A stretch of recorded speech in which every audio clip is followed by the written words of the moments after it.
Hello everyone, my name is Miss Ann. I work for the Fayetteville County Public Library, and today I'll be reading you one of my favorite stories titled How My Parents Learned to Eat.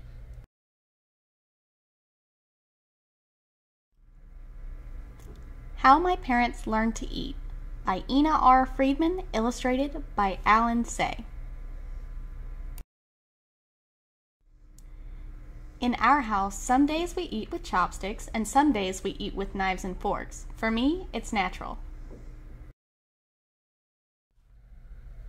When my mother met my father, she was a Japanese schoolgirl and he was an American sailor.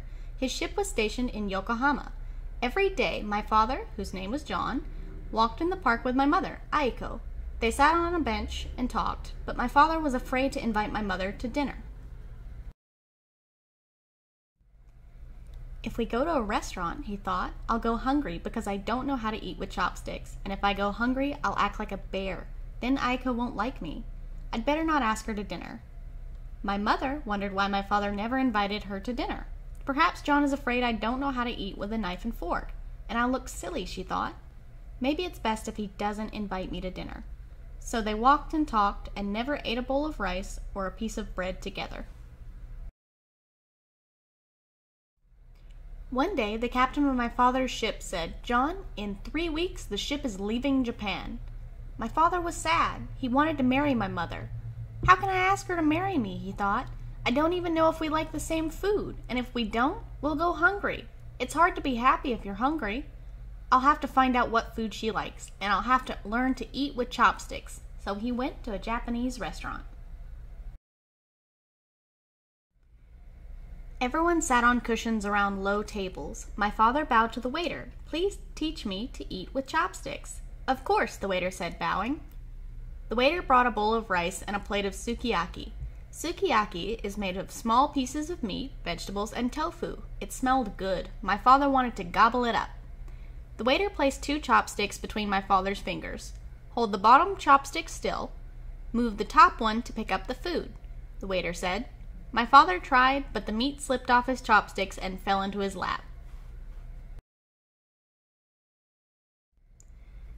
The waiter came back with a bowl of soup. "How can I eat soup with chopsticks?" my father thought. "Drink," said the waiter. "Drink from the bowl." "Thank goodness," my father said. After the soup, my father felt better. He picked up the chopsticks. Finally, my father put 1 piece of meat in his mouth. Delicious! "More soup, please," he said. After 3 bowls of soup, my father felt much better. Then he practiced some more with his chopsticks. Soon, there was more sukiyaki in his belly than on the floor. But it was too late to call my mother. He had to run back to his ship. That night, my mother was sad. Every other day, my father had come to see her. That day, he did not come. He did not call on the telephone. Perhaps he was tired of walking and talking. Perhaps he was ashamed of her because she did not know how to eat with a knife and fork. Perhaps his ship had sailed away. All night she could not sleep. And all night my father sat on his bunk pretending to pick up sukiyaki. The next morning my father called my mother. "Please, will you eat dinner with me tonight?" "Yes," my mother shouted into the phone. First she was happy, and then she was afraid. She took her school bags and ran to the house of Great Uncle. Great Uncle had visited England. He had seen the British Museum. He had eaten dinners with Englishmen. My mother knocked at the door. Great Uncle opened it. "Why are you so sad, child?" he asked. "Because I must learn to eat with a knife and fork by 7 o'clock tonight." Great Uncle nodded. "Foreign ways are quite strange. Why do you want to eat with a knife and fork?" My mother blushed. "Is it the American sailor?" Great Uncle asked. "I see. Here, take this note to your teacher. At lunchtime, I will come and take you to a foreign restaurant. By 7 o'clock tonight, you will eat with a knife and fork." My mother picked up her school bag and bowed. "No," Great Uncle stuck out his hand. "In the West, you shake hands." The restaurant had red carpets and many lights. Great Uncle pulled out a chair for my mother. "In the West, men help ladies into chairs," he told her. My mother looked at the small fork and the large fork on the left. She looked at the knife, little spoon, and big spoon on the right. Her head grew dizzy. "Different utensils for different foods," Great Uncle said. "How strange to dirty so many things," said my mother. "A chopstick is a chopstick. I can eat everything with 2 chopsticks."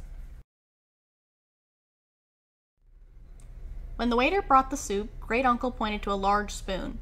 "Dip it slowly, bring it to your mouth, sip quietly." My mother's hand trembled. The soup spilled onto the white cloth. "You'll learn," Great Uncle encouraged her. When my mother was finished with the soup, the waiter brought her a plate of mashed potatoes, roast beef, and peas. "This is the way the Westerners eat," Great Uncle said. "With the knife and fork, they cut the meat. Then they hold the fork upside down in their left hand, like birds. They build a nest of mashed potatoes. They put the peas in the nest with the knife, then slip the nest into their mouth. Try it." The mashed potatoes were not difficult, but the peas rolled all over the plate. "Impossible," said my mother. "I'll never learn by 7 o'clock tonight." "You can learn anything," Great Uncle said. "Try again. More mashed potatoes and peas, please," he said to the waiter. At 7 o'clock, my father came to see my mother. "Why didn't you wear your kimono?" he asked. "We're going to a Japanese restaurant." "A Japanese restaurant?" "Don't you think I know how to eat Western food?" my mother asked. "Of course. Don't you think I know how to eat Japanese food?" "Of course." "Then tonight we'll eat meat and potatoes. Tomorrow night we'll eat sukiyaki." "Tomorrow night I'll wear my kimono," my mother said. She started to bow, then she stopped and put out her hand. My father shook it.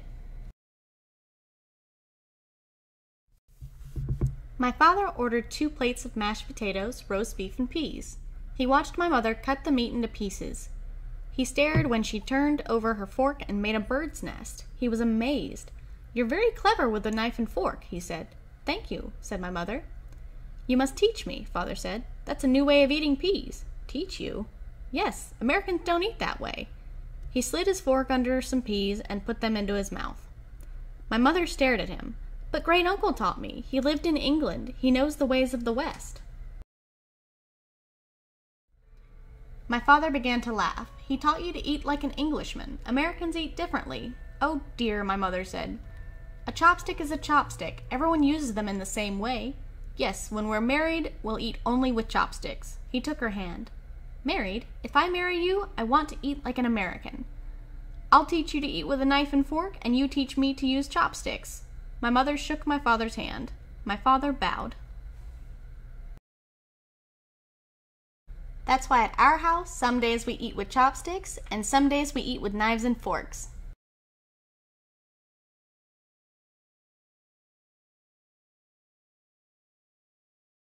And that is the end of our story for today. I hope you enjoyed it just as much as I did. Every time I read this one, I get a little hungry.